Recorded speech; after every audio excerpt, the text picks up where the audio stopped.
കളകളമൊഴുകി വരും കുളിരലയിൻ നാദം, അലകടലിൻ ആഴങ്ങളിൽ നിന്നുയരും നാദം, കൂനമ്മാവിൻ നാദം, കുഞ്ഞുങ്ങൾ തന്നാദം. Radio പ്രിയോ, radio പ്രിയോ. കളകളമൊഴുകി വരും കുളിരലയിൻ നാദം, അലകടലിൻ ആഴങ്ങളിൽ നിന്നുയരും നാദം, കൂനമ്മാവിൻ നാദം, കുഞ്ഞുങ്ങൾ തന്നാദം.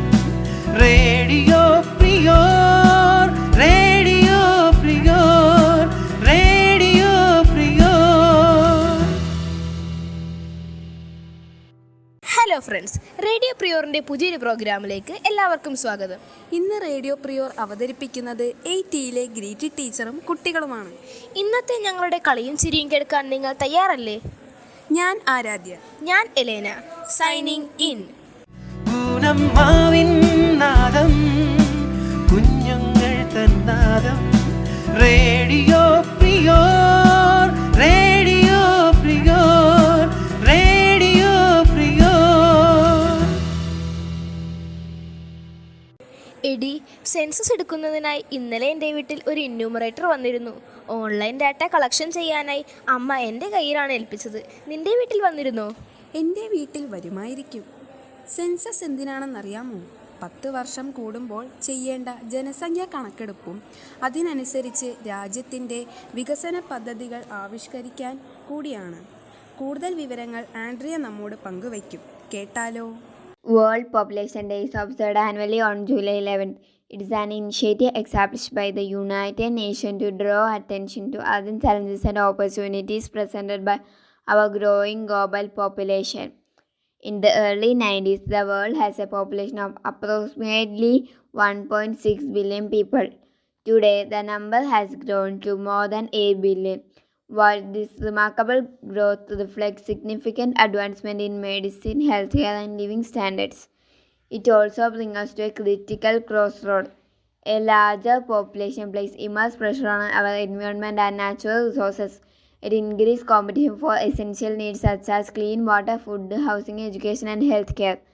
When the resources become overstretched, the most vulnerable communities are affected the most, leading to a greater poverty, inequality, and social challenges. However, the solution is not simple about reducing number. It's about empowering people. Sustainable population growth can be achieved through 3 key pillars. First, education. Ensure access to equal education, especially for girls and young women. Second, healthcare. Provide accessible healthcare and family planning service for all. Third, gender equality. Empowering women and promoting equal opportunity in every aspect of society. On this World Population Day, let us commit to build a balanced, sustainable, and equitable world, whether by convincing resources, supporting education, promoting healthcare, or advocating for equal opportunities. Every small step we take to contribute to a healthier and brighter future for all. എലേനെ, നിനക്ക് പാട്ട് കേൾക്കാൻ ഇഷ്ടമാണോ? എനിക്ക് പാട്ട് കേൾക്കാൻ വളരെ ഇഷ്ടമാണ്. എനിക്കിപ്പോൾ ഒരു പാട്ട് കേൾക്കാൻ തോന്നുന്നു. എന്താ ഇപ്പോൾ ഒരു വഴി? അതിനല്ലേ നമ്മുടെ ദേവനന്ദയുള്ളത്. ഒരു കിടിലൻ മലയാളം പാട്ടുമായി എത്തുന്നു ദേവനന്ദ. നെഞ്ചത്തൊരു കൂടു നീ പണ്ടു പണിതിരുന്നേ, പിന്നെ അടുത്തിരുന്നേ, മെല്ലെ ചിരിച്ചിരുന്നേ, തഞ്ചത്തിലെ ഞാനതിൻ മുഞ്ചു തറിഞ്ഞിരുന്നേ, ഇപ്പോൾ നെഞ്ചമർന്നിടുന്നേ, പിഞ്ചിച്ചിതറിടുന്നേ, ഉയിരേ ഉയിരേ ഉയിരിൽ നിറയെ അറിയാതെ മുറിവായി നീ, അഴകേ അഴകേ അഴകിൻ പൊരുളേ, കടലായി നീ നൽകും നോവിൻ്റെ തീരത്ത് കാറ്റ് ചുവടുലയാണ്, ചാറ്റൽ മഴ പൊള്ളാണ്, നോക്കിന്നുയിരുറയാണ് പെണ്ണേ, നീരും മനമിടറണ്, നോവിൻ വഴി പടരണ, കാലം കനലറിയണ് കണ്ണേ. You're listening to Radio Prior, presented by Little Kites, St. Philomena's HSS Kunamav. Pakistani വിദ്യാർത്ഥികളുടെ സ്വാതന്ത്ര്യത്തിനും വിദ്യാഭ്യാസത്തിനും വേണ്ടി പടപൊരുതി നൊബേൽ സമ്മാനം നേടിയ മലാല യൂസഫിനെ കുറിച്ച് നിങ്ങൾക്കറിയാമോ? ജൂലൈ 12 മലാല ഡേ ആയി ആചരിക്കുന്നു.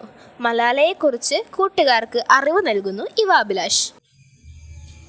നിങ്ങൾ മലാല യൂസഫ്സായെ പറ്റി കേട്ടിട്ടുണ്ടോ? മലാല യൂസഫ്സായ് അറിവിൻ്റെ വെളിച്ചത്തിനായി പോരാടിയ പെൺകുട്ടി. ലോകമെമ്പാടുമുള്ള പെൺകുട്ടികളുടെ വിദ്യാഭ്യാസ അവകാശങ്ങൾക്കായി പോരാടുന്ന ഏറ്റവും പ്രശസ്തയായ യുവ സാമൂഹിക പ്രവർത്തകയാണ് മലാല യൂസഫ്സായ്. താലിബാൻ ഭീകരതയുടെയും വെടിയുണ്ടകളുടെയും മുന്നിൽ പതറാതെ അറിവിനായി ശബ്ദമുയർത്തിയ മലാല ലോകത്തിലെ ഏറ്റവും പ്രായം കുറഞ്ഞ നോബൽ സമ്മാന ജേതാവ് കൂടിയാണ്. 1997 ജൂലൈ 12 പാകിസ്ഥാനിലെ മനോഹരമായ സ്വാത് താഴ്വരയിലുള്ള മിങ്കോറയിലാണ് മലാല ജനിച്ചത്. പെൺകുട്ടികളുടെ വിദ്യാഭ്യാസത്തിനായി നിലകൊണ്ട സിയാവുദ്ദീൻ യൂസഫ്സായ് ആയിരുന്നു മലാലയുടെ പിതാവ്. അദ്ദേഹത്തിൻ്റെ ചിന്തകളും പിന്തുണയുമാണ് മലാലയെ ചെറുപ്പത്തിലെ ധീരയായ ഒരു പോരാളിയാക്കി മാറ്റിയത്. 2000കളുടെ ഒടുവിൽ താലിബാൻ ഭീകരർ സ്വാത് താഴ്വര പിടിച്ചെടുക്കുകയും പെൺകുട്ടികളിൽ സ്കൂളിൽ പോകുന്നത് വിലക്കുകയും ചെയ്തു. എന്നാൽ ഈ വിലക്കുകൾക്ക് മുന്നിൽ കീഴടങ്ങാൻ മലാല തയ്യാറായില്ല. തനിക്ക് വിദ്യാഭ്യാസം നേടാനുള്ള അവകാശമുണ്ടെന്ന് അവൾ ഉറച്ചു വിശ്വസിച്ചു. തൻ്റെ 11ാം വയസ്സിൽ ഗുൽ മഗായ് എന്ന തൂലികാനാമത്തിൽ BBC ഉറുദു വെബ്സൈറ്റിലൂടെ മലാല ഡയറി കുറിപ്പുകൾ എഴുതാൻ തുടങ്ങി. ഭീകരഭരണത്തിൽ കീഴടങ്ങുന്ന തങ്ങളുടെ ജീവിതത്തെക്കുറിച്ചും പെൺകുട്ടികളുടെ സങ്കടങ്ങളെക്കുറിച്ചും ലോകത്തോട് വിളിച്ചു പറയാൻ ഈ കുറിപ്പുകൾ സഹായിച്ചു. പെൺകുട്ടികളുടെ അവകാശങ്ങൾക്കായി നിരന്തരം സംസാരിച്ച മലാല താലിബിൻ്റെ പ്രധാന ശത്രുവായി മാറി. 2012 ഒക്ടോബർ 9 സ്കൂൾ ബസ്സിൽ വീട്ടിലേക്ക് മടങ്ങുന്നതിനായിരുന്ന മലാല ഭീകരൻ തലയ്ക്ക് വെടിവെച്ചു വീഴ്ത്തി. ഗുരുതരമായി പരിക്കേറ്റ മലാലയെ വിദഗ്ധയായ ചികിത്സയ്ക്കായി ലണ്ടനിലേക്ക് കൊണ്ടുപോയി. ലോകം മുഴുവൻ അവൾക്കായി പ്രാർത്ഥിച്ചു. മരണത്തെ മുഖാമുഖം കണ്ട മലാല അത്ഭുതകരമായ ജീവിതത്തിലേക്ക് തിരിച്ചു വരികയും കൂടുതൽ ശക്തമായി തൻ്റെ പോരാട്ടം തുടരുകയും ചെയ്തു. പുറത്ത് നല്ല മഴയാ, എനിക്ക് തണുക്കുന്നു. ആരാധ്യേ, എനിക്കൊരു ചൂടുള്ള ചായ കുടിക്കാൻ തോന്നുന്നു. നിനക്ക് വേണോ? എനിക്കും വേണം. എന്നാ ഒരു വെറൈറ്റി ചായ ആയാലോ? എന്നാ പൊളിക്കും. ഇതാ ഒരു മസാല ചായയുടെ റെസിപ്പിയുമായി എത്തുന്നു ആംറി. ഹലോ കൂട്ടുകാരെ, ഇന്ന് നമുക്ക് എങ്ങനെയാ മസാല ചായ ഉണ്ടാക്കുന്നത് നോക്കിയാലോ. അതിനു വേണ്ടി 2 ഏലക്ക, 2 ഗ്രാമ്പു, ഇത്തിരി കറുകപ്പട്ട, ഇത്തിരി ഇഞ്ചിയും കൂടി ചേർത്ത് ചതച്ചെടുക്കാം. നിങ്ങൾക്ക് എരിവ് വേണമെന്നുണ്ടെങ്കിൽ ഇത്തിരി കുരുമുളകും കൂടി ചേർക്കാവുന്നതാണ്. അതിനുശേഷം 1 കപ്പ് വെള്ളം നമുക്ക് തിളപ്പിക്കാൻ വെക്കാം. അത് നല്ലപോലെ തിളച്ച് കഴിയുമ്പോൾ നമ്മൾ മാറ്റിവെച്ച മസാല നമുക്ക് ഈ വെള്ളത്തിലോട്ട് ചേർത്ത് കൊടുക്കാം. അത് നല്ലപോലെ തന്നെ തിളച്ച് കഴിയുമ്പോൾ നമുക്ക് ആവശ്യത്തിന് വേണ്ട കാപ്പിപ്പൊടിയും പഞ്ചസാരയും ഇട്ട് തിളക്കാൻ വെയിറ്റ് ചെയ്യാം. അത് നല്ലപോലെ തിളച്ച് കഴിയുമ്പോൾ നമുക്ക് ആവശ്യത്തിന് വേണ്ട പാലും കൂടി അതിൽ ചേർത്ത് കൊടുക്കാം. അത് കഴിഞ്ഞിട്ട് അത് നല്ലപോലെ തിളച്ച് കഴിയുമ്പോഴേക്കും നമുക്ക് ഗ്യാസ് ഓഫ് ചെയ്യാം. ഇനി അതൊന്ന് അരിച്ചും കൂടി എടുത്തിട്ടുണ്ടെങ്കിൽ നമ്മുടെ മസാല ചായ റെഡിയായി. വളരെ സിമ്പിളായിട്ടുള്ള റെസിപ്പിയാണ്. അപ്പം എല്ലാവരും ട്രൈ ചെയ്ത് നോക്കാം.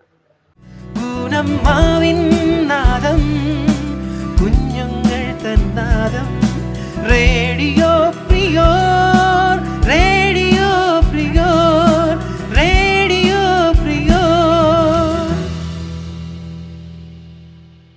മിമിക്രിയിലൂടെ കലാരംഗത്ത് സജീവമായ പറവൂരിൻ്റെ സ്വന്തം ഹാസ്യ നടനാണ് മൺമറഞ്ഞ സലിം കുമാർ. ഇഷ്ടമാണ് 100 വട്ടം എന്ന സിനിമയിലൂടെ ജനശ്രദ്ധ നേടിയ സലിം കുമാറിനെ കുറിച്ച് കൂടുതൽ വിവരങ്ങൾ നൽകുന്നു ജുവൽ വിൽസൺ. സലിം കുമാർ ബയോഗ്രഫി. മലയാള സിനിമയിലെ ഏറ്റവും ജനപ്രിയരായ നടന്മാരിൽ ഒരാളാണ് സലിം കുമാർ. മിമിക്രി വേദികളിൽ നിന്ന് സിനിമയിലേക്ക് എത്തിയ അദ്ദേഹം ഹാസ്യ കഥാപാത്രങ്ങളിലൂടെയും അഭിനയത്തിലൂടെയും പ്രേക്ഷകരുടെ ഹൃദയം കീഴടക്കി. ദേശീയ അവാർഡ് നേടിയ അദ്ദേഹത്തിൻ്റെ സിനിമാ യാത്ര, കുടുംബജീവിതം, പ്രധാന പുരസ്കാരങ്ങൾ, ശ്രദ്ധേയ കഥാപാത്രങ്ങൾ എന്നിവയെക്കുറിച്ച് അറിയാം. ബാല്യം. സലിം കുമാർ 1969 ഒക്ടോബർ 10 എറണാകുളം ജില്ലയിലെ ചിറ്റാറ്റുകരയിൽ നോർത്ത് പറവൂർ ജനിച്ചു. ചെറുപ്പം മുതൽ തന്നെ അദ്ദേഹം കലാപരമായ കഴിവുകൾ പ്രകടിപ്പിച്ചിരുന്നു. സ്കൂൾ പഠനകാലത്ത് തന്നെ മിമിക്രി, നാടകം, കലാപരിപാടികൾ എന്നിവയിൽ സജീവമായി പങ്കെടുത്തിരുന്നു. സിനിമാ ജീവിതം. 1990കളുടെ അവസാനത്തിൽ സിനിമയിലെത്തി. 2000ങ്ങളിൽ മലയാള സിനിമയിലെ ഏറ്റവും ജനപ്രിയ ഹാസ്യതാരങ്ങളിൽ ഒരാളായി മാറി. ദേശീയ അവാർഡിലേക്ക് യാത്ര. ഹാസ്യനടൻ എന്ന ഇമേജിൽ നിന്ന് മാറി ഗൗരവതരമായ കഥാപാത്രങ്ങളും അദ്ദേഹം മികച്ച രീതിയിൽ അവതരിപ്പിച്ചു. ആദാമിന്റെ മകൻ അബു എന്ന ചിത്രത്തിലെ അഭിനയത്തിന് 2010 ദേശീയ അവാർഡിനുള്ള പുരസ്കാരം നേടി. നിര്യാണം 2026 ജൂൺ 6 കൊച്ചിയിലെ സ്വകാര്യ ആശുപത്രിയിൽ കരൾ സംബന്ധമായ ചികിത്സയിലിരിക്കെ അന്തരിച്ചു. മലയാളികളുടെ ദൈനംദിന സംഭാഷണങ്ങളിലും ഇന്നും ജീവിക്കുന്ന അപൂർവ കലാകാരന്മാരിൽ ഒരാളാണ് സലിംകുമാർ. തമിഴ് എന്ന് കേൾക്കുമ്പോൾ തന്നെ മുഖ്യമന്ത്രിയായ വിജയ് ജോസഫിനെയാണ് നമ്മൾ ഓർമ്മിക്കുന്നത്. സിനിമാ സ്റ്റൈലിൽ തമിഴകത്തെ ഭരിക്കുന്ന നിരവധി തമിഴ് ഹിറ്റുകളുടെ നായകൻ. ഒരു സൂപ്പർ ഹിറ്റ് പാട്ടായ കൊഞ്ചും മിനാക്കളെ എന്ന ഗാനം ആലപിക്കുന്നു ആരാധ്യ. கொஞ்சம் மினக்களே கொஞ்சம் மினக்களே என் குரல் கேட்டு ஒன்று கூடுங்கள். கொஞ்சம் மினக்களே கொஞ்சம் மினக்களே என் குரல் கேட்டு ஒன்று கூடுங்கள். அட இன்றை வரவேண்டும் என் தீபாவளி பண்டிகை. இன்றை வரவேண்டும் என் தீபாவளி பண்டிகை. நாளை வரும் கனவு അതിனை ഇന്നമ്പനും. നാം നട്ടതും റോജ ഇன்றേ പൂക്കനും. கொஞ்சம் மினக்களே கொஞ்சம் மினக்களே என் குரல் கேட்டு ஒன்று கூடுங்கள். പകലിൽ ഒരു വെണ്ണില പകലിൽ ഒരു വെണ്ണില വന്താൽ പാവമാ. இரவில் ஒரு வானவில் வந்தால் கூற்றமா. விதை சொல் சொல் சொல் மனசுக்குள் ஜல் ஜல் ஜல். விதை சொல் சொல் சொல் மனசுக்குள் ஜல் ஜல் ஜல். கொஞ்சம் ஆசை கொஞ்சம் கனவு இவள் இல்லாமல் வாழ்கையா. 100 கனவுகள் கண்டாலே 6 கனவுகள் பலிக்காதா. கனவே கை செருவா. கொஞ்சம் மினாக்களே கொஞ்சம் மினாக்களே என் குரல் கேட்டு ஒன்று கூடுங்கள். அட இன்றை வரவேண்டும் என் தீபாவளி பண்டிகை. இன்றை வரவேண்டும் என் தீபாவளி பண்டிகை. நாளை வரும் கனவு അതിனை ഇന്നമ്പനും. നാം നട്ടതും Roja ഇன்றേ പൂക്കനും. You're listening to Radio Prior, presented by Little Kites, St. Philomena's HSS Kunamav. ശബ്ദഗാംഭീര്യത്തോടെ സമൂഹ കാഴ്ചപ്പാടുകളെ തുറന്നു കാട്ടുന്ന കലയാണ് കഥാപ്രസംഗം. ജി ശങ്കരക്കുറുപ്പിൻ്റെ ചന്ദനക്കട്ടിൽ എന്ന കവിതയെ ആസ്പദമാക്കി സെന മരിയയുടെ ഒരു കഥാപ്രസംഗം കേട്ടാലോ? നമസ്കാരം. മഹാകവി ജി ശങ്കരക്കുറുപ്പിന്റെ അതിപ്രസിദ്ധമായ കഥയാണ് ചന്ദനക്കട്ടിൽ. അത് കഥാപ്രസംഗ രൂപത്തിൽ ഞാൻ ഇതിവിടെ അവതരിപ്പിക്കുന്നു. ചന്ദനക്കട്ടിൽ. വെമ്പാല നാട്ടിലെ തമ്പുരാന്റെ തമ്പുരാട്ടിക്കൊരു കട്ടിൽ വേണം. കട്ടിൽ കടയുവാനാൻ കിഴക്കൻ കട്ടിലെ ചന്ദനം തന്നെ വേണം. വേമ്പലനാട് ഇന്നത്തെ കോട്ടയും. പണ്ടുകാലങ്ങളിൽ കട്ടിലിൽ കിടക്കുവാനുള്ള സൗഭാഗ്യം തമ്പുരാന്മാർക്കും തമ്പുരാട്ടിമാർക്കും മാത്രമേ ഉണ്ടായിരുന്നുള്ളൂ എന്നതാണ് സത്യം. പൊതുജനങ്ങൾ നിലത്ത് പായിട്ട് കിടന്നു കൊള്ളണം. കട്ടിലിൽ കിടക്കുവാൻ വിധിക്കപ്പെട്ട തമ്പുരാട്ടിക്ക് കട്ടിലില്ലാഞ്ഞിട്ടല്ല, പുതിയ മട്ടിൽ ചന്ദനം കൊണ്ട് തന്നെ ഒന്ന് വേണം. ആനക്കൊമ്പാവണം മേലപ്പെണ്ണ്, ആനമുഖം വേണം കാലുകളിൽ. ആനക്കൊമ്പാകണം മേലപ്പെണ്ണ്, ആനമുഖം വേണം കാലുകളിൽ. തമ്പുരാട്ടിയുടെ മോഹം അറിഞ്ഞ ഉടൻ തന്നെ തമ്പുരാൻ കൽപ്പനയായി. ആരവിടെ? മേനോൻ കേച്ചനോട് വരാൻ പറയൂ. മേനോൻ കേച്ചൻ എന്നാൽ കാര്യസ്ഥനാണ്. തമ്പുരാന്റെ കൽപ്പന കേട്ട ഉടൻ തന്നെ മേനോൻ കേച്ചനും മേനോന്മാരും തച്ചന്മാരും നായർമാരും ഒക്കെ ഒരു വൻ പടയായി വാക്കത്തിയും കോടാലിയും എടുത്ത് തമ്പുരാനെ ഓച്ചാനിച്ച് തൊഴുതിറങ്ങി. ചന്ദനമരം തേടി അലയുന്ന അവരുടെ മുൻപിൽ തമ്പുരാട്ടിയുടെ രൂപഭംഗി തെളിയുകയാണ്. താഴമ്പു കൊണ്ടു കടഞ്ഞ പോലെ തവുമെഴി പൂണ്ട തമ്പുരാട്ടി, വെമ്പല നാട്ടിലെ തമ്പുരാട്ടി. കുറ്റിക്കാടുകളും തെങ്ങുകളും വയലുകളും താണ്ടി ഒരു അരുവിയുടെ തീരത്തെത്തി. ചന്ദനമരം തേടി അലയുന്ന അവരുടെ ചെവിയിൽ തമ്പുരാന്റെ കൽപ്പന മുഴങ്ങുകയാണ്. തടിമൂത്ത ചന്ദനം കൊണ്ടല്ലാതെ പടികടന്നാലും വരേണ്ട നാളെ, തലയും ചെറിഞ്ഞു തിരിച്ചു വന്നാൽ തലയോട് കൂടി വിടില്ല ഒരാളെ. നടന്നു നടന്ന് നേരം ഉച്ചയായി. വിശപ്പും ദാഹവും സഹിക്കവയ്യാതെയായപ്പോൾ കയ്യിൽ കരുതി ഇരുന്ന പൊതിച്ചോറുണ്ണാനായി ഒരു അരുവിയുടെ തീരത്ത് അവർ ഇരുന്നു. ഭക്ഷണം കഴിക്കുന്നതിനിടയിൽ ഒരാൾ ചോദിച്ചു, അതാ അങ്ങോട്ട് നോക്കൂ, എന്താണത്? അരുവിതൻ വക്കിൽ കുറച്ചകലത്ത് ഒരു മരം ചന്ദനം തന്നെയല്ലോ. പല മരം കണ്ടു താഴക്കമർന്ന തലവര ശേരിതൻ ചെന്നു നേരെ. ഇടത് കൈപ്പത്തി വീഴങ്ങനെ വെച്ചു ഇടത് സ്ഫുരികം സ്ഫുരിച്ചു നോക്കി. ഇല ചന്ദനം തന്നെ. ഇത് കേട്ട പാതി അരുവിയിൽ കൈ കഴുകി എല്ലാവരും ചന്ദന മരത്തിന്റെ നേരെ കുതിച്ചു. ഒരാൾ ചെറു ചില്ല കൊത്തിയെടുത്ത് മണത്തു നോക്കി. ആഹാ, ചന്ദനത്തിന്റെ നടുത്ത ഗന്ധം. അവർ തോർത്ത് തലയിൽ കെട്ടി കോടാലിയും എടുത്ത് ചന്ദന മരത്തിന്റെ നേരെ ആഞ്ഞു വീശിയപ്പോൾ അതാ ഒരു ശബ്ദം, ഒരു കരച്ചിൽ. വെട്ടല്ലേ കൊത്തല്ലേ നായന്മാരെ, വെട്ടല്ലേ കൊത്തല്ലേ തച്ചന്മാരെ, വെട്ടല്ലേ കൊത്തല്ലേ നായന്മാരെ, വെട്ടല്ലേ കൊത്തല്ലേ തച്ചന്മാരെ. പിന്നെ കോടാലികൾ പൊങ്ങിയില്ല. അവർ നിന്നോടത്ത് നിന്ന് പരസ്പരം നോക്കി. ആരുടേതാണ് ഈ ശബ്ദം? എവിടെന്നാണ് ഈ ശബ്ദം? ഇനി വല്ല വനദേവതയോ ആണോ? ഇനി വല്ല രക്ഷയോ മറ്റോ? വാ, നമുക്ക് തിരിച്ചു പോകാം. ചന്ദനമരമില്ലാതെ എങ്ങനെ തിരിച്ചു പോകാൻ? തമ്പുരാൻ കൽപ്പിച്ചിരിക്കയല്ലോ, മുന്നിലേക്കൊന്നും ഇഴിച്ചു നോക്കൂ. തിരുവുള്ളു പോരാ, തഴിച്ചു പോരാ, തിരുമേനി കൽപ്പിച്ചിരിക്കയല്ലേ. തടി കൂടാതെ അങ്ങോട്ട് ചെന്നു പോയാൽ തടിയും തലയും തിരിയുമല്ലോ. നന്ദി, നമസ്കാരം. സ്നേഹിക്കാനും സ്നേഹിക്കപ്പെടാത്തവരുമായി ആരും തന്നെയില്ല. പക്ഷേ ഏറ്റവും കൂടുതൽ നാം നമ്മെ തന്നെ സ്നേഹിക്കണം. നിമ്ന വിജയുടെ ഏറ്റവും പ്രിയപ്പെട്ട എന്നോട് എന്ന നോവൽ കൂട്ടുകാർക്കായി പരിചയപ്പെടുത്തുന്നു എലേന. നിങ്ങൾക്ക് മറ്റുള്ളവരെ സ്നേഹിക്കാൻ കഴിവുണ്ടെങ്കിൽ ആദ്യം നിങ്ങളെ തന്നെ സ്നേഹിച്ചു തുടങ്ങുക. നിമ്ന വിജയുടെ ഏറെ ശ്രദ്ധേയമായ ഒരു നോവലാണ് ഏറ്റവും പ്രിയപ്പെട്ട എന്നോട്. സ്വന്തം ജീവിതത്തിൽ പലവിധ കാരണങ്ങളാൽ ഒറ്റപ്പെട്ടു പോയ അല്ലെങ്കിൽ തളർന്നു പോയ ഏതൊരു വ്യക്തിക്കും ഒരു കൈത്താങ്ങായി മാറുന്ന മനോഹരമായ ഒരു കൃതിയാണിത്. അതിഥി എന്ന 22കാരിയായ പെൺകുട്ടിയുടെ ജീവിതത്തിലൂടെയും അവൾ നടത്തുന്ന ആത്മീയവും മാനസികവുമായ യാത്രയിലൂടെയുമാണ് കഥ മുന്നോട്ട് പോകുന്നത്. സ്വന്തം നാട്ടിലെ സാഹചര്യങ്ങളിൽ നിന്നും മാറി ജോലി ആവശ്യങ്ങൾക്കായി ബാംഗ്ലൂരിലേക്ക് ട്രെയിൻ കയറുന്ന അതിഥിയിലാണ് കഥ തുടങ്ങുന്നത്.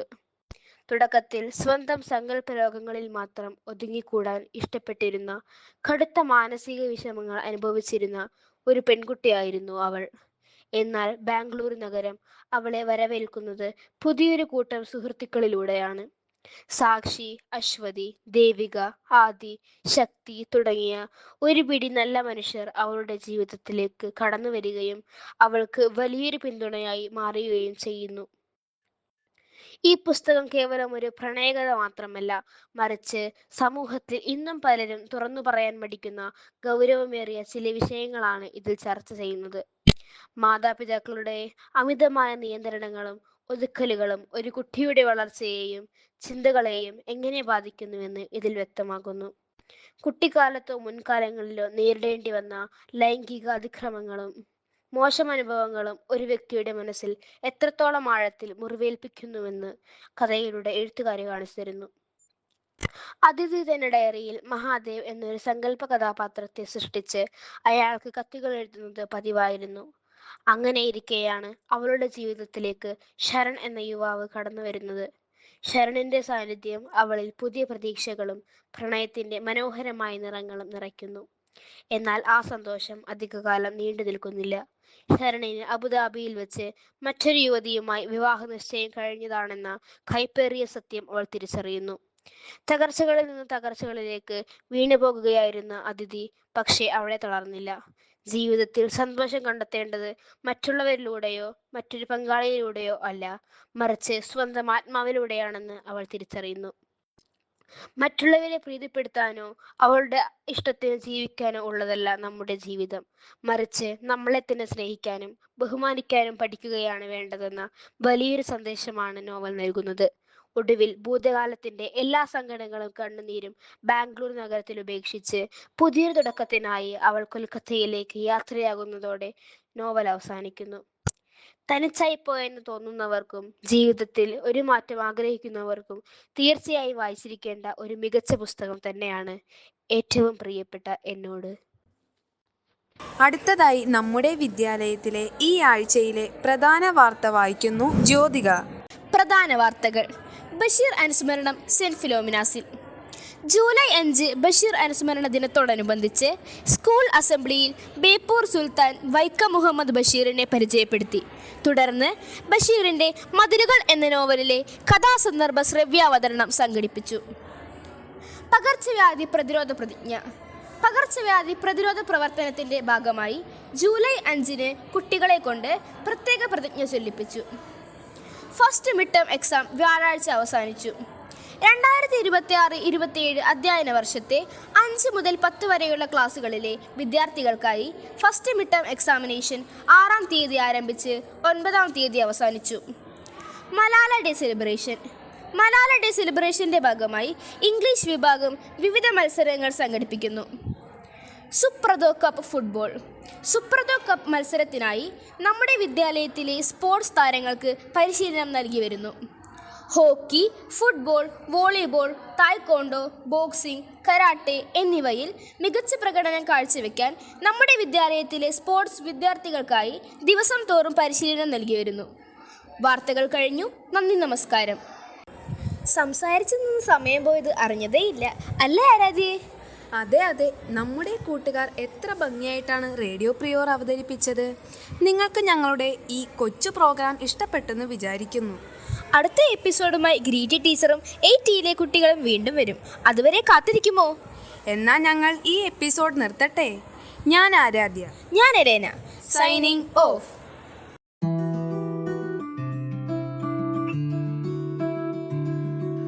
കളകളമൊഴുകി വരും കുളിരലയിൻ നാദം, അലകടലിൻ ആഴങ്ങളിൽ നിന്നുയരും നാദം, കൂനമ്മാവിൻ നാദം, കുഞ്ഞുങ്ങൾ തന്നാദം. Radio Prior, radio Prior. കളകളമൊഴുകി വരും കുളിരലയിൻ നാദം, അലകടലിൻ ആഴങ്ങളിൽ നിന്നുയരും നാദം, കൂനമ്മാവിൻ